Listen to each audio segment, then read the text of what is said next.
오늘처럼 베드로전서 3장 13절로 16절의 말씀을 가지고 고난은 축복의 통로입니다 라는 제목으로 은혜의 말씀을 나누고자 합니다. 사람들은 고난을 만날 때 힘들다고 고백을 하죠. 그러나 믿음의 사람들은 고난 그 자체는 힘들고 우리를 어렵게 하지만 고난을 통해서 나에게 어떤 유익이 올 것인가, 그리고 이 고난을 허락하신 하나님의 뜻이 무엇인가를 찾는 것은 중요하다고 가르치고 있습니다. 오늘 본문의 사도 베드로는 우리가 선을 행하다가 고난을 받으면 복을 받게 된다라고 말하면서 고난이 곧 축복의 통로임을 말씀하고자 하신 거예요.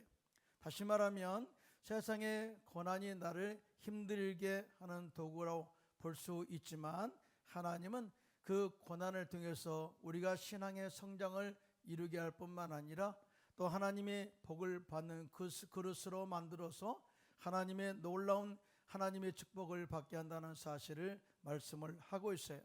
그러면서 사도 베드로는 오늘 본문 말씀을 통해서 고난이 축복에 대기하는 통로가 되는 비결을 말씀을 하면서 이 말씀을 따라 우리가 행하기를 원하고 있습니다.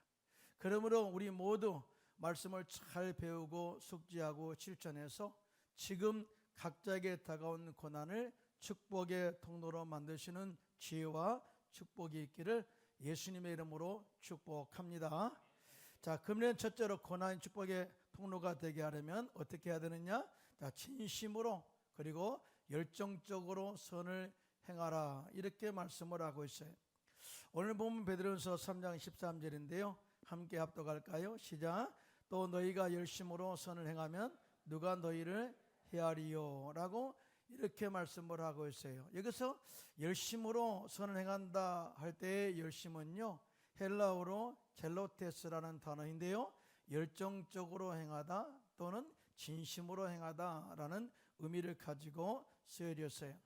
다시 말하면 우리가 선을 행할 때 또 남에게 보여주기 위한 그런 포장된 선이 아니다, 거짓된 형식적인 선이 아니라 진심으로 우리가 마음을 다하고 주님 앞에 깨끗한 심정으로 선을 행하는 것이 바로 이 열심으로 선을 행하는 그런 우리의 삶이다라고 이렇게 말을 합니다.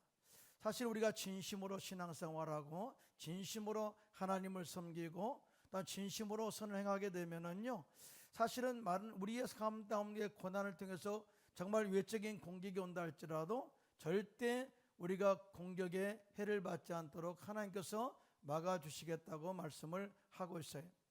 그러면 왜 하나님께서 우리에게 고난이 다가오도록 허락하실까요? 그것은 그 신앙이, 즉 그 사람의 신앙의 성숙을 체크하고 또 성숙하는 도구로 쓰시기 위해서 고난을 허락하셨다는 사실을 알 수가 있어요. 왜 그런 말이 있잖아요. 우리가 고난을 통과해 보면 그 사람이 진짜 신앙이 좋은가 거짓인가를 판별할 수가 있다. 그 다음에 그 사람의 신앙의 척도를 알 수가 있다라고 그런 이 말을 하는 것을 우리가 봅니다. 이 말의 의미는 무슨 말입니까? 정말 외적으로 볼 때 그 사람의 신앙이 좋은 것처럼 보이지만 고난을 통과해 보면 믿음이 좋은 사람들은 감사하고 하나님께 찬양하고 하나님 이 고난을 통해서 나에게 주시는 복이 무엇입니까? 라고 영적인 축복의 그릇을 준비하지만 영적으로 그릇 준비가 되지 않는 사람은요, 거짓된 신앙을 가지고 있는 사람은 반드시 불평, 원망하고 또 하나님을 또 탓하고 또 모든 것을 또 하나님께 이렇게 의심하고 돌리는 것을 보게 된다, 그 말이에요. 그러므로 우리는요, 신앙생활할 때 진심으로 내 마음을 다하고 정말 진심으로 남에게 보여주기 위한 그런 선이 아니라 하나님 앞에 진심의 그런 선을 행하여서 하나님이 우리의 신앙을 인정하고 또 우리의 삶을 도우시는 은혜를 체험하게 되시기를 예수님의 이름으로 축원드리겠습니다. 그리고 열심으로 선을 행하라 라는 또 다른 의미는요, 열정적으로 선을 행하라 라는 의미가 있어요. 다시 말하면 우리가 하나님 일을 함에 있어서 거룩한 목적을 가지고 우리가 정말 목적을 정했다면 그 일에 대해서만큼은 열정적으로 봉사하고 헌신하고 충성하라는 의미가 있습니다. 여러분, 신앙생활에서 못 말린 사람들이 있어요. 어떤 사람들일까요? 열정적으로 봉사한 사람, 열정적으로 헌신한 사람, 열정적으로 충성하는 사람. 실제로 전도도요, 열정적으로 전도하면 누구도 못 막아요. 저 같은 경우도요, 선교지에서 복음을 참 열정적으로 전했습니다. 매주 수일마다 거리에 나가서 복음을 전할 때 뺨도 맞기도 하죠. 또 침도 뱉음도 받았습니다. 어떤 때는요, 덩치가 큰 사람이 와가지고 마이크를 뺏어가지고 이 바닥에 내동댕이 치죠. 그러면은요, 마이크에 목이 날아가서 정말 이리 흔들고 저렇게 둥근 것을 본 적이 여러 번 있어요. 자, 그럼에도 불구하고 열정적으로 복음을 전했어요. 자, 그때 하나님이 함께 하심으로 말미암아 이루어 주시고, 또 주변에 있는 모든 사람들이 이런 모습을 보면서 감동되어 예수를 영접하는 은혜가 임하게 되었고요. 함께 봉사했던 성도들이 은혜 받고 열심으로 또한 전도함으로 말미암아 교회는 날로 부흥되는 그런 현지인 교회가 세워지는 은혜를 체험하게 되었습니다. 여러분, 전도할 때 고난은 있지만 열정적으로 전도하면은 하나님께서 함께 하심으로 말미암아 고난을 이겨내게 하시고 오히려 그것이 축복의 통로가 되게 한다는 사실을 절대 믿으시기를 예수님의 이름으로 축원합니다. 크게 아멘 합시다. 더 나아가 선을 행한다는 의미는 어떤 의미냐면요, 영적으로 사람을 살리는 삶을 사는 것이라 이렇게 정의를 합니다. 오늘 많은 사람들이 우리가 신앙생활할 때 신앙의 체크를 교회에서만 하는 경우가 참 많이 있어요. 저 사람 믿음 좋아, 성가대 봉사하고 또 여성계 남성계 봉사하고 집사로 봉사하고 나름대로 교사로 봉사하면서 여러 가지 그 신앙에 체크할 때 우리가 볼 때 저 사람 참 좋아, 신앙이 좋아라고 인정을 받기도 하죠. 그런데 하나님의 관점에서 신앙의 좋고 나쁨 또 선을 행함의 그런 관점은요, 교회에서만 체크하는 것이 아니라 우리가 세상 속에서의 우리 신앙생활을 체크한다는 사실을 알 수가 있어요. 오늘 많은 사람들이 예배 드린다라고 말할 때 예배를 딱 하나만 생각합니다. 교회에 나와서 찬양하고 경배하고 말씀 듣고 축도받고 가는 것. 그것은 우리가 주님의 믿는 사람이라면 당연히 마땅히 하는 제1차적인 제1예배라고 그래요. 근데 예배는요, 여기서 끝나지 않아요. 예배가 더 깊이 들어가기를 원한다면은 섬김과 봉사의 예배가 우리의 삶 가운데 이루어져야 돼. 그게 바로 코이노니아예요. 나의 섬김을 통해서 다른 사람이 은혜를 받고, 나의 섬김을 통해서 다른 사람이 치료받고, 내 기도를 통해서 다른 사람들이 하나님의 능력을 체험하게 하는 그런 봉사 예배는요, 굉장히 우리 성도를 화목하게 하는 도구가 될 줄로 믿습니다. 이걸 두 번째 예배, 제2예배라고 이야기합니다. 근데 예배는 여기서 끝나지 않아요. 예배는 사실은 너의 산 제사, 너의 몸을 하나님이 기뻐하시는 산 제물로 드리라고 하는 이 의미는 어떤 의미냐면요, 우리의 삶 가운데 삶이 예배가 되고 예배가 삶이 되는 삶을 살아라, 그런 의미가 있어요. 다시 말하면 우리의 삶의 현장에서 생각과 그 다음에 우리의 믿음과 우리 언어와 행동이 예수님을 닮아가는 그런 영적인 모습, 하나님의 자녀로서의 선을 행하는 그런 모습이 되어질 때 이 사람이 사람을 살리는 선을 행하고 있구나 라고 인정하죠. 근데 놀랍게도 이 예배가 제3예배, 생활예배라고 그렇게 정의를 해요. 그런데요, 예수님은 이 부분을 굉장히 강조합니다. 우리가 교회에서만 신앙생활 잘하고 인정받는 것이 아니라 정말 우리 일상생활 속에서 우리의 행동을 통해서 우리가 어떤 예배를 드리고 있는가를 보고 계시죠. 여러분, 성경에 보면은요, 예수님께 율법교사가 찾아왔어요. 영생이 무엇입니까? 라는 질문 앞에 예수님께서는 엉뚱하게 선한 사마리아 사람을 소개하면서 예화를 통해서 바로 선을 실천한다는 것, 즉 삶의 예배가 무엇인가를 그렇게 가르치고 있습니다. 여러분 잘 아는 내용이죠. 어떤 사람이 예루살렘에서 여리고로 내려가다가 강도를 만났어요. 이 강도들이 그곳을 벗기고 때려 거의 죽은 것을 버려두고 갔습니다. 그때 마침 제사장이 그 길로 내려가다가 그를 보고 피하여 지나갔죠. 제사장은 한마디로 말해 요즘 말하면 목사예요. 목사가 그냥 지나간 거예요. 또 이와 같이 한 레위인도 그곳에 이르러 그를 보고 피하여 지나갔습니다. 레이는 요즘 봉사자들을 의미합니다. 자, 교회에서 봉사 잘하는 사람도 자, 선한 이렇게 강도 만난 사람을 그냥 지나쳤다. 자, 그런데 그때 어떤 사마리아 사람은 여행 중 거기에 이르러 그를 보고 불쌍히 여기에 가까이 가서 기름과 포도주를 그 상체에 붓고 싸매서 또 자기 짐승에 태워 주막으로 데리고 가서 자, 돌보아 주었습니다. 자, 우리는 여기까지가 우리가 최선의 선이라고 생각하는 경우가 많아요. 그러잖아요. 어떤 사람이 사고를 당했어요. 신고했어요. 앰뷸런스 왔습니다. 내가 좀 더 시간을 이렇게 드린다면 함께 가주어서 증인되는 것까지도 하겠죠. 다 그것으로서 인계하면 끝났다고 생각하죠. 근데 이 선한 사마리아 사람은 한층 더 나갑니다. 자, 그 이튿날 그가 주막 주인에게 데나리온 2를 주며 이르기를 이 사람을 돌보아 주라. 비용이 더 들며 내가 돌아올 때 갚으리라 하였으니 그래. 그러니까 한 단계 더 나아가 이 사람이 완전히 치료할 때까지의 책임까지를 지게 됩니다. 그러면서 이렇게 질문합니다. 네 생각에는 이 세 사람 중에 누가 강도 만난 자의 이웃이 되겠느냐? 무슨 말이에요? 자, 이렇게 강도 만난 사람에게 진짜 진심으로 열정적으로 선을 행한 사람이 누구냐? 이런 질문이겠죠. 자, 그때 이 율법사가 이런 대답을 합니다. 자비를 베푼 자입니다. 그때 예수님께서 이르시기를 가서 너도 이와 같이 하라 그래. 무슨 말입니까? 너는 그렇게 성경을 많이 알고 율법에 대한 그런 모든 권위는 다 갖고 있으면서도 선을 행하지 않았다. 그래서 이제 네가 많은 사람 앞에 인정받고 하나님께 인정받고 그렇게 축복된 삶을 살기 원한다면 너도 이와 같이 선을 행하라 라고 말씀을 한 거예요. 근데 말이죠, 이것을 예수님께서 이 사마리아 사람의 사람의 선을 행함을 통해서 몇 가지를 가르치고 있어요. 첫 번째로 선한 사마리아 사람은요, 먼저 그가 가던 여행길이 지연되는 것을 개의치 않고 이 생명, 한 생명을 살리는데 선을 행하는 데 집중했다는 사실을 알 수가 있어요. 그런 말이 있잖아요. 시간은 금이다. 여러분, 내가 조금 귀한 시간을 냈는데 이렇게 내가 예상하지 못한 그런 시간에 내가 투자된다면은 아마 굉장히 좀 마음이 불편할 거예요. 근데 이 사마리아 사람은 가던 모든 여행길을 중단하죠. 사실은 그러잖아요. 호텔도 예약됐을 것이고 그 다음에 여러 가지 예약 제도가 다 되어서 그렇게 했을 거예요.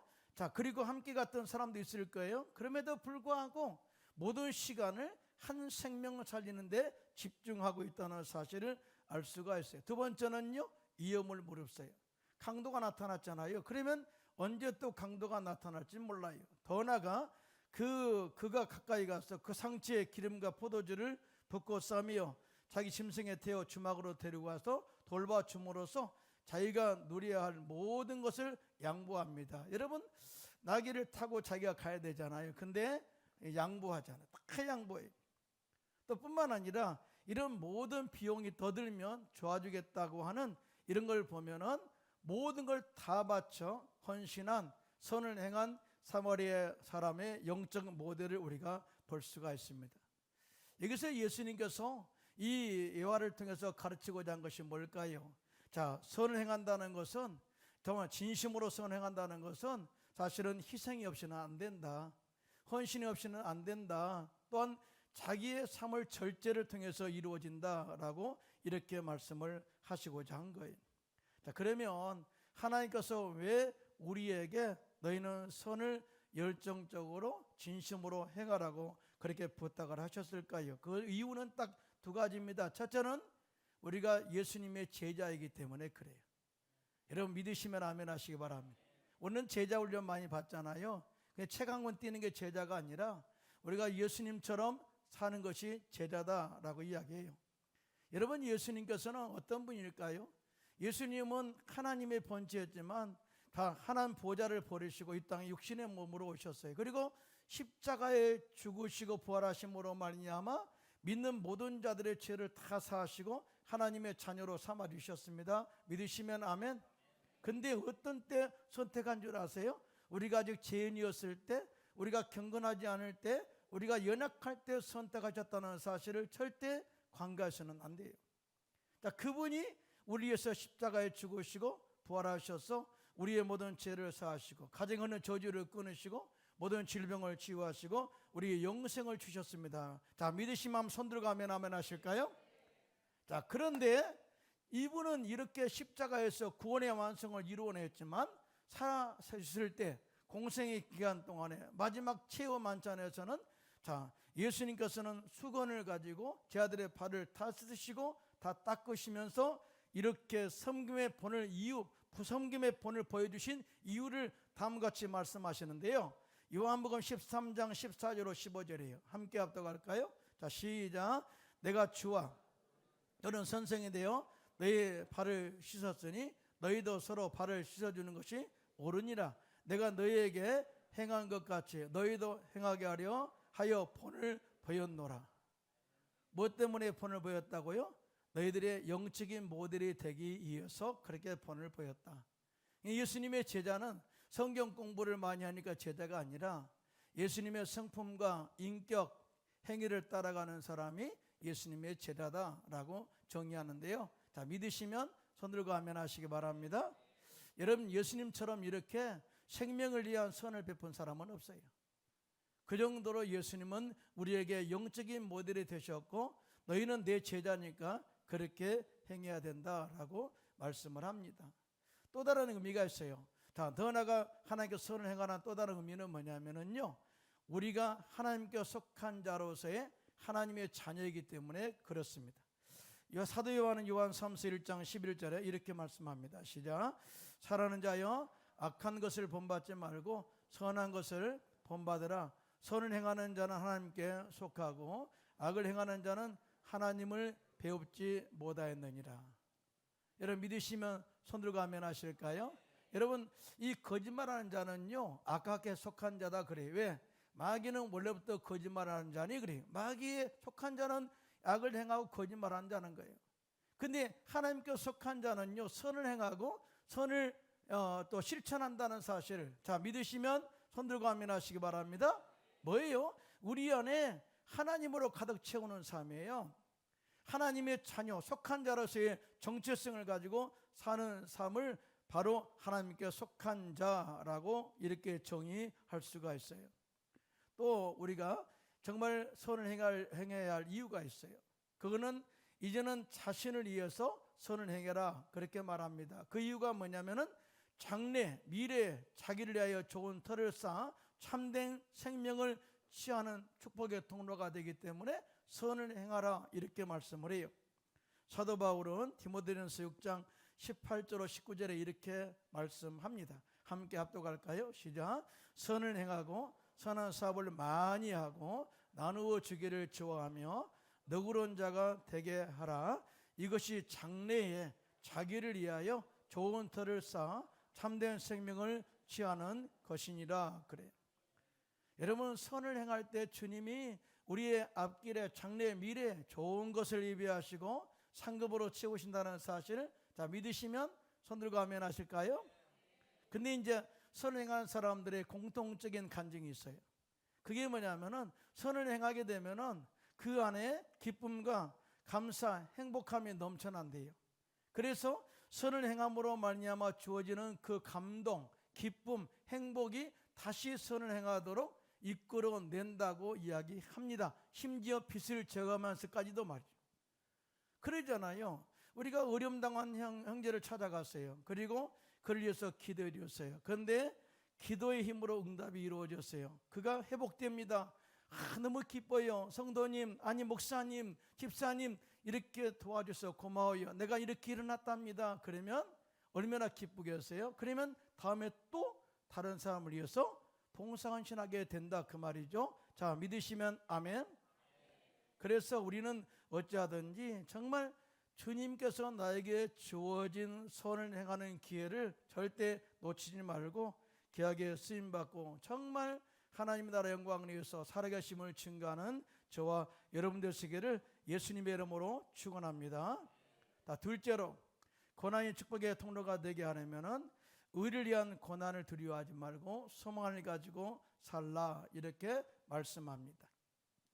오늘 본문 베드로전서 3장 14절로 15절인데요. 함께 합독할까요? 시작. 그러나 의를 위하여 고난을 받으면 복 있는 자니 그들이 두려워하는 것을 두려워하지 말며 근심하지 말고 너희 마음에 그리스도를 주로 삼아 거룩하게 하고 너희 속에 있는 소망에 관한 이유를 묻는 자에게는 대답할 것을 항상 준비하되 온유와 두려움으로 하고 라고 이렇게 말씀을 하고 있습니다. 여러분, 의를 위한 고난이 이렇게 기록되어 있어요. 의를 위한 고난이라는 의미는 어떤 의미냐면요, 예수 그리스도를 믿음으로 말미암아 다가오는 고난, 또한 복음을 전파하고 또 교회를 위해서 또 사람을 살리는 일에 있어서 선한 일을 행함으로 인하여 다가오는 모든 고난이 바로 의를 위하여 받는 고난이라 이렇게 정의를 해요. 더 나아가 복음을 전파함으로 말미암아 받는 핍박, 이런 모든 고난을 의를 위해서 의를 행함으로 말미암아 받는 고난이라고 말을 하고 있습니다. 그런데 놀랍게도요, 우리가 의를 위해서 고난을 받으면 하나님이 함께 하심으로 말미암아 이 고난이 복이 되게 하시고 우리를 지켜주시고 어떤 가운데서도 우리를 복되게 하시기 때문에 그 안에서 소망을 가지고 살라 이렇게 말씀을 하고 있는데요. 자, 믿으시면 손 들고 아멘 하시기 바랍니다. 여러분, 예수님께서도요, 산상수훈에 의를 위해서 핍박을 받는 자는 복이 있음에 대해서 말씀을 하고 있는데요. 마태복음 5장 10절입니다. 시작. 의를 위하여 박해를 받는 자는 복이 있나니 천국이 그들의 것임이라. 그렇게 말씀을 하고 있어요. 그러니까 우리가 의를 위해서 고난받는 것을 두려워하면 안 돼요. 어떻게 보면 의를 행함으로 말미암아 고난을 받고 있다면 그 사람은 신앙생활을 참 잘하고 있다라고 주님이 인정한 사인이에요. 그러므로 우리가 봉사할 때 고난 받으면 할렐루야 감사합니다. 복음 전하다가 고난 받으면 감사합니다. 하나님 이 축복이 이 고난과 함께 따라올 줄로 믿습니다 하고 소망을 가지고 살게 되시기를 예수님의 이름으로 축원드리겠습니다. 여러분, 하나님은요 절대 멀리 계시지 않아요.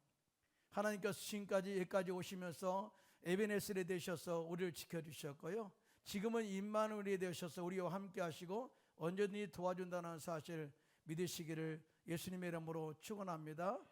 자, 모세가 출애굽할 때 얼마나 두려웠겠어요. 자, 근데 하나님께서 모세에게 하나님의 지팡이를 주어집니다. 그리고 너는 가서 이 바로의 무릎을 꿇리고 백성을 끌어내라 그래요. 사실은 모세는 그 힘 믿고 나가가지고 10가지 재앙을 내림으로 말미암아 이스라엘 백성들을 이끌어냈거든요. 자, 40년 통야 하나님이 함께 하심으로 말미암아서 정말 그들을 입히시고 먹이시고 인도했죠. 자, 모세가 죽었어요. 자, 새로운 지도자 여호수아가 바톤 받아가지고 요단강을 건너 적과 꾸는 가나안 땅에 들어가는데 얼마나 두려웠겠어요. 자, 그때 하나님께서 여호수아에게 말씀하죠. 두려워 말라, 놀라지 말라, 내가 너와 함께함이라. 내가 모세와 함께 있었던 것처럼 내가 너와 함께 있어 내 백성을 내가 네 조상에게 맹세한 땅으로, 약속한 땅으로 이끌어 드리리라. 할렐루야. 그러니까 우리는 주님의 인도하심 가운데 따라가면, 환경의 두려움을 다 이겨내고 따라가면, 주님이 함께 하신 능력을 믿고 따라가면 우리가 믿음에 우리가 이 계획한 종착지에 이르게 된다는 사실을 절대 믿으시고 이 고난을 믿음으로 이겨내시기를 예수님의 이름으로 축원합니다.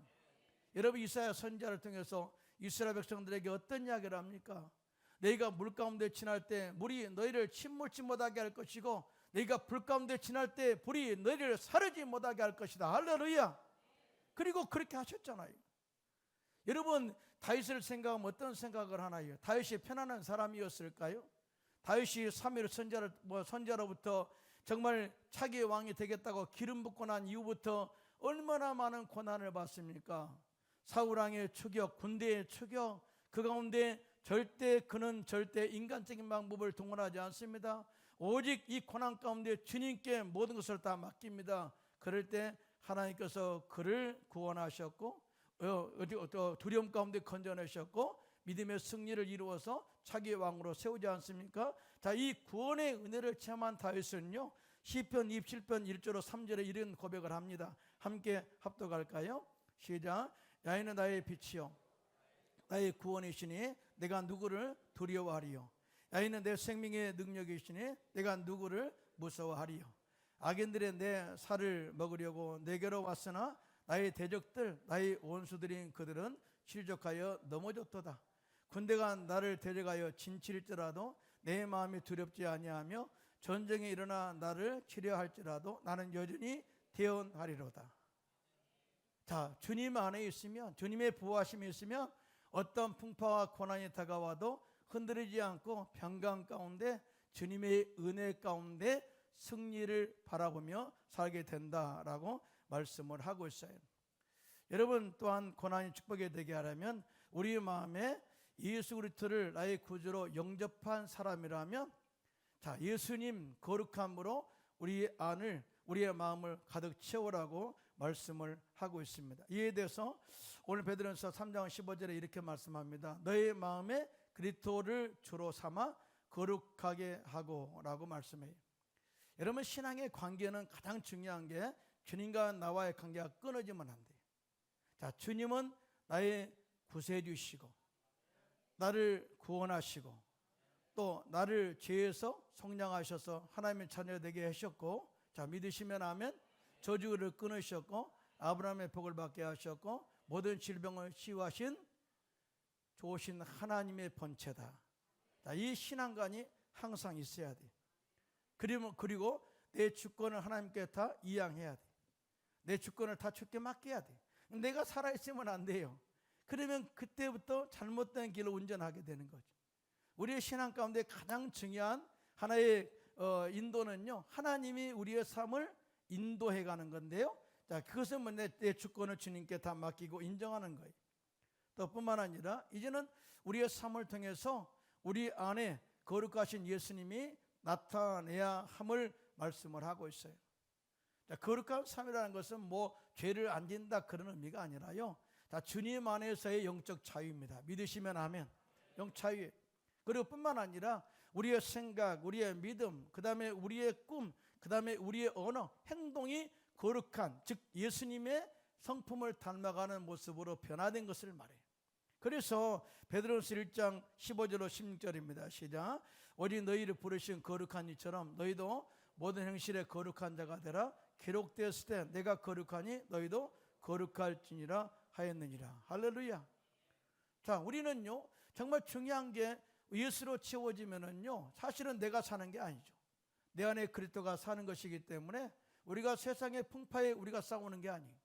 하나님이 싸워주시고 하나님이 막아주시고 우리를 승리로 이끌어준다는 사실을 절대 믿으시기를 예수님의 이름으로 축복합니다. 자, 그래서 이 고난의 축복에 되게 하려면은요 우리 안에 소망을 가지고 살아야 된다라고 말씀을 합니다.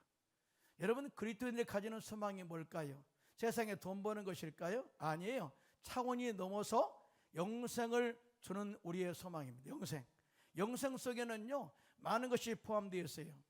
여러분, 구원의 개념을 생각할 때 우리는 내가 예수 믿으면 천국 간다라고만 생각해요. 그렇지 않고요, 우리의 구원의 개념은 첫째로 영적인 구원이 있어요. 두 번째는요 생활의 저주가 끊어지는 우리의 생활 구원이 있습니다. 믿으시면 아멘. 세 번째는요 우리의 모든 질병에 치료받는 육체적인 온전한 치유 교훈이 있어요. 믿으시면 아멘. 그러니까 구원받으면 천국만 간다가 아니라 이 세상에서 영혼이 잘된같이 범사가 잘되고 강건한 복을 받게 되는 놀라운 은혜를 체험하게 되는 복이 임하게 된다. 근데 이 복이 어디서 이루어지느냐? 자, 사망 것을 이기시고 부활하신 부활 신앙으로부터 온다는 사실을 알 수가 있어요. 여러분, 고난이 뭘까요? 고난은 우리를 죽이려고 해요. 매속에서 우리를 억눌러요. 그래서 사실은 우리가 고난을 받게 되면은요, 고난을 쳐다보면 거의 산 눈덩이가 돼가지고 큰 산이 되어서 우리를 억누르면요 진짜 헤어날 사람이 없어요. 그런데 우리가 고난을 바라보지 않고 십자가에서 마귀를 멸하신 주님 바라보고 승리하신 주님을 바라보게 되면 이 고난은 이미 주님 안에서 해결된 문제예요. 믿으시면 아멘. 그게 바라보면서 소망을 가지게 된다 그 말이죠. 그래서 사도 베드로는 베드로전서 1장 3절로 4절에 우리의 소망은 부활 신앙에서 온다라고 그렇게 고백하고 있는데요. 함께 합독하겠습니다. 시작. 우리 주 예수 그리스도의 아버지 하나님을 찬송하리로다. 그의 많으신 긍휼대로 예수 그리스도를 죽은 자 가운데서 부활하게 하심으로 말미암아 우리를 거듭나게 하사 산 소망이 있게 하시며 썩지 않고 더럽지 않고 쇠하지 아니하는 유업을 있게 하시나니 곧 너희를 위하여 하늘에 간직하신 것이라, 그렇게 말씀을 하고 있습니다. 그러므로 우리는 절대적으로 환경적 고난이 다가올 때에 현실을 바라보고 절대 뒤로 물러가 걱정하고 두려워하는 것이 아니라 정말 주님이 이미 십자가에서 승리를 이루었기 때문에 나는 반드시 일어난다 하는 소망을 가지고 거뜬하게 일어나시기를 예수님의 이름으로 축원드리겠습니다. 여러분, 초대교회 성도들은 참 죽느냐 사느냐 그런 마음을 가지고 신앙생활했어요. 한 여자 성도가요, 열심히 신앙생활하다가 로마 또 이렇게 시대 때 잡혀갔어요. 그래서 이 고문을 당하면서 얼마나 많은 신앙적 갈등을 했겠습니까? 근데 이 여인은요, 이런 고백을 합니다. 당신들은 내 몸을 괴롭게 할 수도 있겠지만 내 안에 있는 믿음의 소망은 절대 빼앗아갈 수 없습니다. 내 안에 있는 예수의 소망은 절대 빼앗아갈 수 없습니다. 여러분, 이 고백이요, 주변에 있는 성도들에게 얼마나 큰 힘이 되었을까요? 자, 이 영향을 받은 성도들이 힘을 얻게 되었고, 또 천국의 소망을 가지고 그 박해 가운데서도 다 믿음을 지켜냈다고 그렇게 간증을 하고 있지 않습니까? 여러분, 우리가 진주 목걸이를 많이 합니다. 근데 진주는 어떻게 만들어집니까? 진주는 사실은 상처와 고난을 통해서 만들어지는 것이죠. 모래 알이 조개 안에 들어가게 되면 조개 살을 찌르게 됩니다. 자, 그러면 조개는 그 고통과 상처를 보호하기 위해서 네이커라고 하는 이 진액을 분비합니다. 자, 그 진액이 머리를 감싸면서 그게 굳어져서 진주가 되는 거예요. 그러니까 이 고난이 많은 사람들은, 고난이 많은 진주는요, 조개는 더 큰 아름다운 빛을 내는 진주를 만들어내는 것이죠. 우리 영적인 관계 속에서, 삶에서 우리 인간도 똑같아요. 하나님께서는 고난을 통해서, 또한 시험을 통해서 우리를 연단하시고, 또 우리가 더 깊은 신앙의 차원으로 우리를 만들어가기 위해서 고난을 통과하게 하신다는 사실을 우리가 알 수 있어요. 다시 말해서 고난이 복으로 되도록 준비하고 있다는 것이죠. 그러므로 선을 행하다가 받는 고난은 헛되지 않다. 그리고 그 고난은 우리의 믿음을 증명하는 데 그렇게 사용하고 있고요, 또 세상 앞에서 살아계신 하나님을 드러내게 하는 또 통로가 되게 하신다고 말씀을 하고 있습니다. 그러므로 고난을 절대 두려워하지 말고, 또 고난 뒤에 축복을 예비하신 하나님의 계획과 소망을 항상 생각하면서 오늘 또 고난 가운데서 또 이겨내는 축복을 소유하는 저와 여러분 되시기를 예수님의 이름으로 축원드리겠습니다.